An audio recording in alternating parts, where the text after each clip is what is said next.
बिस्मिल्लाहिर्रहमानिर्रहीम। आज का हमारा टॉपिक है मैकेनिज्म ऑफ ब्रीदिंग, कि ब्रीदिंग किस तरह होती है। इंशाल्लाह मैं आपको ईच एंड एवरी पॉइंट समझाऊंगी ताकि आपका कॉन्सेप्ट क्लियर हो जाए। ठीक है, सबसे पहले ब्रीदिंग को हम वेंटिलेशन भी कहते हैं। वो इसलिए कि हमारे जिस तरह हमारे घर के सराउंडिंग्स में कुछ एरियाज़ बनाए जाते हैं जहाँ से हमारे घर को हवा आती है, हमारे घर वेंटिलेटेड रहते हैं, इसी तरह हमारे लंग्स भी हमारी बॉडी को वेंटिलेट करते हैं। सो इसका दूसरा नाम हम वेंटिलेशन भी कह सकते हैं। ठीक है, the lungs themselves neither draw in air nor push it out. हमारे लंग्स ये काम अकेले नहीं कर सकते। So diaphragm and intercostal muscles accomplish the expansion and contraction of lungs. Diaphragm और इंटरकोस्टल मसल्स हमारे लिए ब्रीदिंग का काम करती हैं। इनकी हेल्प से हमारी ब्रीदिंग आसानी से हो जाती है। तो अब मैं आप लोगों को डायफ्राम और इंटरकोस्टल मसल समझाऊंगी ताकि आपको कोई मुश्किल ना हो। डायफ्राम क्या होता है? Diaphragm is a large tube of skeletal muscle. एक स्केलेटल मसल होता है ये डायफ्राम, जो हमारी थोरैसिक कैविटी और एब्डोमिनल कैविटी को सेपरेट करता है। थोरैसिक कैविटी जो लंग्स के बीच में कैविटी होती है ना, उसको थोरैसिक कैविटी बोलते हैं।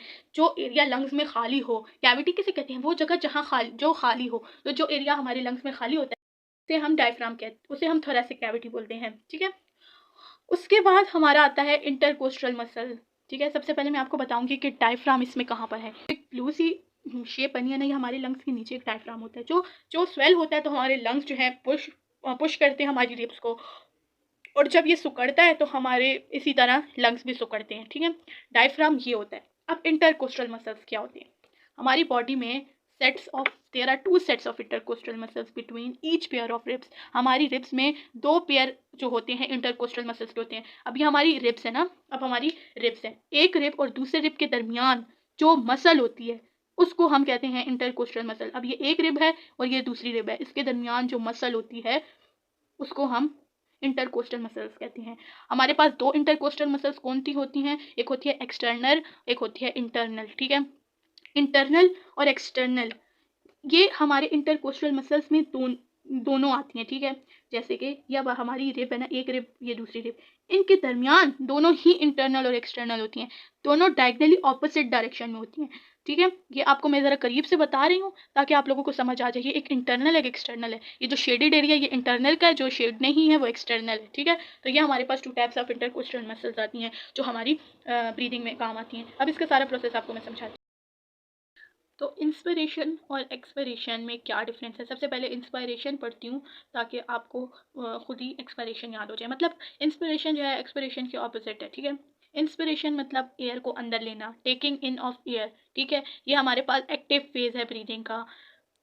Diaphragm contract causes its dome shape to flatten और less dome shape। डायफ्राम आपको याद हो जो हमारे रिब्स के बिल्कुल नीचे होता है, तो वो कॉन्ट्रैक्ट होता है जिसकी वजह से वो अपनी शेप को, मतलब एक चीज़ है वो सिकुड़ेगी तो वो अपनी शेप को कम ही करेगी ना, तो डायफ्राम कॉन्ट्रैक्ट हो जाता है। और contraction of external intercostal muscle, हमारे जो एक्सटर्नल इंटरकोस्टल मसल हैं जो बाहर की साइड पे होते हैं, हमारी दो रिब्स के दरमियान मसल्स होते हैं, उनमें से जो एक्सटर्नल इंटरकोस्टल मसल है वो कॉन्ट्रैक्ट होता है। ठीक है, उसके बाद relaxation of internal intercostal muscle, हमारी जो इनसाइड जो हमारी अंदर वाली साइड पे जो इंटरकोस्टल मसल है वो रिलैक्स होती है। हमारी रिब्स जो हैं वो अपवर्ड और फॉरवर्ड मूव कर जाती हैं, यानी उनके अंदर स्पेस आ जाता है। Whereas both these events result in the increase of inner space of thoracic cavity। जो हमारे लंग्स के दरमियान खाली हिस्सा होता है, उस वजह से, इस काम की वजह से उसमें स्पेस बढ़ जाता है, उसमें एयर जाने का स्पेस आ जाता है। The pressure in the thoracic cavity and in the lungs reduce to less than atmospheric pressure। हमारा एटमॉस्फेरिक प्रेशर क्या होता है? जो हमारे सराउंडिंग्स में, हमारे जहाँ मैं बैठी हूँ उसके सराउंडिंग में जो प्रेशर होता है एयर का, हवा का जो प्रेशर होता है उसे एटमॉस्फेरिक प्रेशर बोलते हैं। तो जो हमारा एटमॉस्फेरिक प्रेशर है जिसमें हम जिंदा हैं, वो जो है उस एटमॉस्फेरिक प्रेशर से हमारे लंग्स का प्रेशर कम हो जाता है। यानी अगर एक चीज़ का प्रेशर कम है और दूसरी का ज़्यादा है तो ज़्यादा वाली की एयर कम वाली में जाएगी। इसकी वजह से हमारा प्रेशर लंग्स का कम हो जाता है, तो हमारा एटमॉस्फेरिक प्रेशर, हमारी जो एयर है वो हमारे अंदर चली जाती है। Air इंटर्स the lungs and alveoli became inflated. Air lungs में चली जाती है और एल्वियोली, एल्वियोली याद हो तो हमने पढ़ा था, जो हमारे पास बहुत टाइनी से सैक लाइक स्ट्रक्चर्स होते हैं हमारे लंग्स के लास्ट में, यानी हमारे ब्रोंकाई, ब्रोंकियोल्स, टर्मिनल ब्रोंकियोल के बाद, तो वो जो है उनमें एयर चली जाती है, यानी वहाँ पर ब्रीदिंग स्टार्ट होती है। तो सेम प्रोसेस जो है हमारा एक्सपिरेशन में होता है, जो हमारा रिमूवल ऑफ एयर होता है, पैसिव फेज है, डायफ्राम रिलैक्स होता है और उसकी शेप वैसी ही रहती है। Relaxation of external intercostal muscles, यानी जो हमारे आउटसाइड, जो एक्सटर्नल साइड पे जो मसल होते हैं वो रिलैक्स होते हैं और इंटरनल इंटरकोस्टल मसल कॉन्ट्रैक्ट होते हैं। रिब के जो है अंदर की तरफ चला जाता है, मतलब उसमें एरिया ही ख़त्म हो जाता है। Both the event result in the decrease of inner space of thoracic cavity.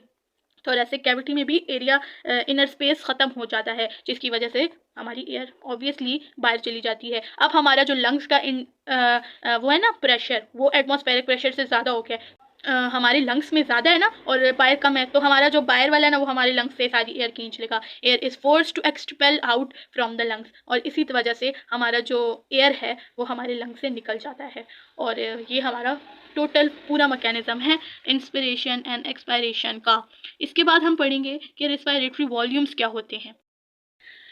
Respiratory volumes क्या होते हैं? हमारे जो हम लोग ब्रीदिंग का जो प्रोसेस है उसमें हमारे लंग्स कितने कैपेबल हैं हमारे ऑक्सीजन या कार्बन डाइऑक्साइड को कैरी करने का, तो उसको रेस्पिरेटरी वॉल्यूम्स कहते हैं। Breathing occurs in cyclic manner, ये एक साइक्लिक मैनर में चलता रहता है। जैसे हम सांस लेते हैं, हम सांस छोड़ते हैं, तो ये एक साइक्लिक मैनर चलता रहता है। अल्लाह ना करे किसी का ये साइक्लिक मैनर रुक जाए तो ऑब्वियसली डेथ हो जाती है। तो ये एक साइक्लिक मैनर है। और the resulting changes in pressure causes changes in lung volume. अगर हमारे ब्रीदिंग के प्रोसेस में प्रेशर का चेंज हो, सराउंडिंग प्रेशर या इंटरनल प्रेशर चेंज हो, तो हमारा लंग वॉल्यूम अफेक्ट हो सकता है। For example, amount of air lungs are capable to hold, यानी अगर हम सांस लेते हैं, हम अक्सर कंपटीशन लगाते हैं कि कौन ज़्यादा देर तक सांस रोक सकता है, तो वो हमारा एक तरह से रिस्पायरेटरी वॉल्यूम होता है। ठीक है, the respiratory volume tend to depend upon these four.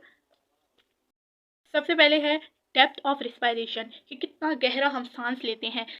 इस जेंडर, जैसे मेल जो हैं ज़्यादा पावरफुल होते हैं, ज़्यादा जो है सांस रोक सकते हैं एज़ कम्पेयर टू फीमेल।